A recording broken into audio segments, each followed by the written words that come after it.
and I take a wild swing at them, there's one of two things. This, or this. Ah! That's one of the two things I see. If I see this, I'm like, okay, you have something. But one of my sisters like, oh! And that's realistically what happens. Like your body, it's a fight or flight kind of thing. So I'm thinking this is a flight, but you're frozen. So if you are doing this enough, okay? If you're doing this enough, you're covering someone. Like when you train with me, you're gonna be, it'll be slow at first. I don't just beat you senseless on the first day. This isn't Cobra Kai dojo, okay?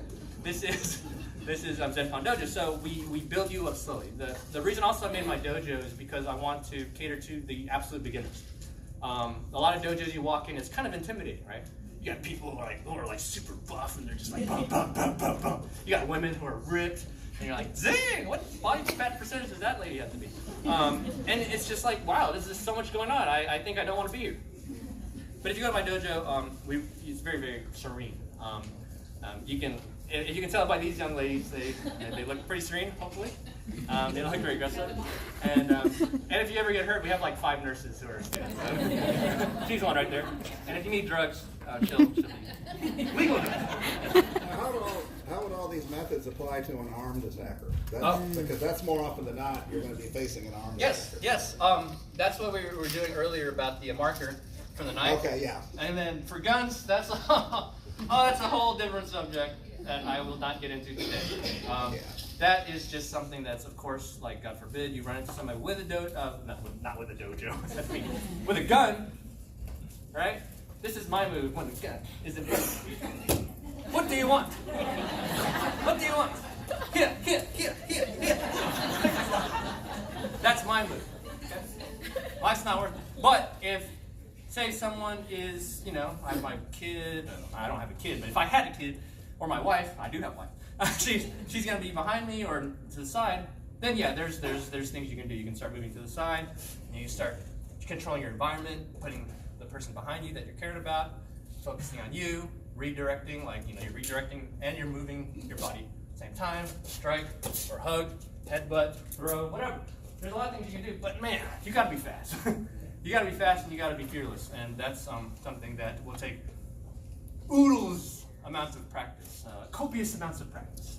So yeah, that's a good question. They call it the 21-foot rule, where it's all about keeping distance, where with the hugging is very counterintuitive because that's closing distance. Exactly. Now, let me just demonstrate real quick. Now, let's say Carl. Okay, Carl. Now, she's not going to do too much here, but I want to show you what I mean by the hug. Okay, now, a weapon, right? A weapon, move back first because you want to keep the distance. But if they keep coming at you, obviously, you can't just keep coming. You can't keep running away. So, when you move in, and they move in, it throws them off. Has anyone ever had that where I don't know if anyone's been in a fight before, or you're doing that thing where, you're trying to get around the person, and you're both going like this, right? Hey, trying to get around this person. You want to cover the distance because once you cover the distance, whether I have a bat, right? Let's say I have a bat. She's going to use the same method. She's going to stop my swinging arm, and then she's going to move in for a hug. Right? So I'm swinging here. She moves in quick. Boom, right? Stops the arm, goes for a hug, and now I just have a bat here, and now I'm moving here. Right? You want to move in. If I have a knife, right, and I move in, she's going to block the knife, hug the arm, and then you don't have to throw me. And going inside is the way to go. There's a lot of counterintuitive to martial arts, right? That work with a gun too, because the guy can't just turn it around. Exactly. So it works the same way. Exactly. Same thing with the gun. It's a big risk, though. It is a huge risk. You better make sure you know what you're doing. Definitely don't want to even risk. I'll just give my money. This is my library card. It's expired. But remember, complying is no guarantee they won't try to hurt you. Exactly. That's what a lot of people don't realize. That's more true today than it probably used to be. Exactly. Any other questions? Yes? Do you talk more about when do you just run? Oh, yeah, definitely. Sometimes, okay, so we're in a society where we want to be nice, right? Don't be nice, okay? Don't be nice. Be kind, but don't be nice. Right? Nice is being pleasant and just trying to please everybody. Kind is when you're looking out for the best interest of the person. So, being kind for yourself means running away. Okay? Let's say someone's coming down the street, they're shady. I was like, I don't want to seem racist, so I'm just gonna keep walking down the shady character. That's a possibility. 2, I don't want to be mean and be or show that I'm scared, like pride, right? Pride's another enemy. I'm just gonna like walk by this person, hope they don't mug me, right? So there's all these things. But if there's something in you, whatever it is, it says, hey, just take a corner, go that way. Whatever it is, just go run. Sprint if you have to. That's when whatever you have in mind, just do it. Okay? It's better to be safe than sorry, as they say. And if you seem like an a-hole doing that, or a scaredy cat, who cares? You're alive. That's what matters. Like and do lots of sprints. Yes. If you can run really well already, that's that's a great self-defense technique already. I highly encourage that. It also helps if there's a zombie apocalypse. You can run from them, unless they're the ones from that Brad Pitt movie. Super fast. Okay. Anything else? Similar to that, if you are running and in a kind of closed situation where you know you're not going to be able to get away, and they're running at you, and you're trying to run faster, and you're not fast enough, is there anything to do, like an abrupt, like bowling ball move to them or something? You know, like, because I'm sure that they wouldn't expect, for you to like turn around and then like run into them. But is there anything kind of along that of like it's inevitable they're going to catch up to you? Yes, there is. It's a judo throw. Basically, what you're going to do is you're going to have to stop and then guide them over you. You can do that. You can stop as you're sprinting. You can stop, back kick them in the knee or a side kick. You can use the strike, or you can sweep way under them, and they'll sprint, and it might hurt you, but they will be flying over you. Oh yeah. One or the other. But those are 3 things you could possibly do if you're running away. But hopefully you don't have to. You just stand your ground and use the self-defense techniques here. You guys teach verbal de-escalation. Yes. Ways that you can. A lot of times, words will be the first Most way definitely. to de-escalate. We do teach that. The reason why I haven't gone over it here is because I feel like that's more of a. Well, I don't want to say it is basic for sure, but I wanted to not insult your intelligence. I think a lot of people can know how to be verbal and be like, hey, back off. At least my kind assumption. But when we're at the dojo, we teach a lot about more about that. But since we have such short time, I want to show what you can do when you start training. But yeah, definitely verbal is the first way to go. You want to keep your distance. You want to be like, hey, stop that. You're creeping me out. I have no money. What's my accent here? I don't know why. Say no, thank you. I don't know. No, thank you. Martial arts. Okay, now that's the difference. There's more than one attacker. First, 2 things are extremely important. 1, footwork. You need great footwork if you're going to take on 2 attackers. And 2, striking. You need to be really good at striking. And merging grappling in there. I can show real quick, Carla.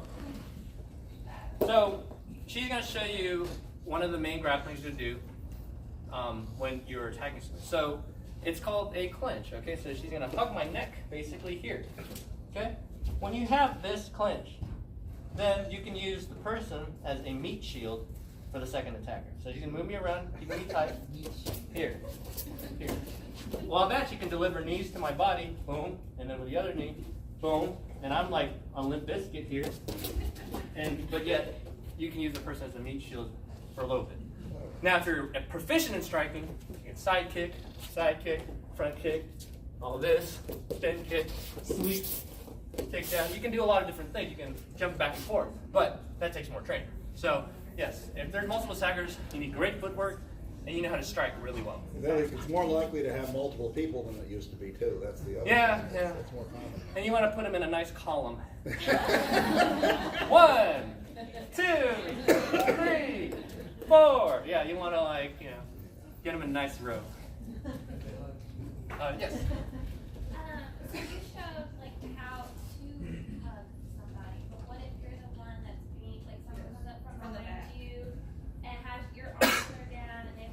let's say, so this one is what, here, I'll do that. So I can do it gently. Okay, so, like she said grab here, around and hug your arms like that. Oh. Yeah, okay?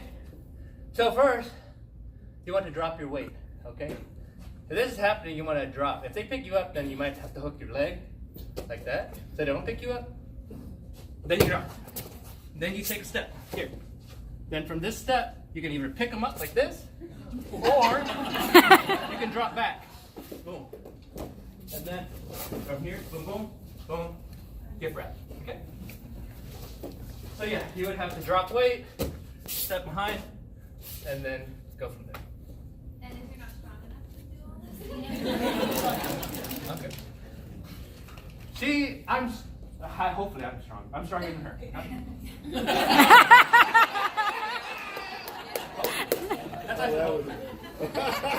So, I'm going to hug her tight, right?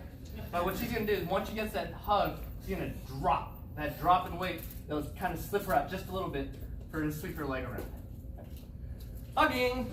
Friends! So, if you are explosive, you can chunk the trash. Trash, gutter trash. The finest, you're the finest garbage man or garbage woman ever. Yeah, so that's what you do. You just drop, boom, heave ho. Okay. Another one I like to call this one the pool party. Like I imagine like a frat guy grabbing a girl around the waist and throwing her in the pool kind of thing. So what you do here, grab around the waist. They're gonna chunk you. One, you're gonna hook the leg. Two, as the momentum goes up, once the momentum stops from that hook, you're gonna drop all your weight down, grab the heel, keep your hip tight, close to them, and pull the leg, okay? So here, boom, and as high she hooks, I can't lift her any higher and throw her. She drops all her hands down, weight, grab, look. Now, same thing with closeness, tightness. If I was far, let's see, she does it all again, but my hips are far, go ahead. And then it's like that. Now she just has to scoot back more, and then boom. So, yeah. So there's little details you have to find out. So that's another one. Anything else?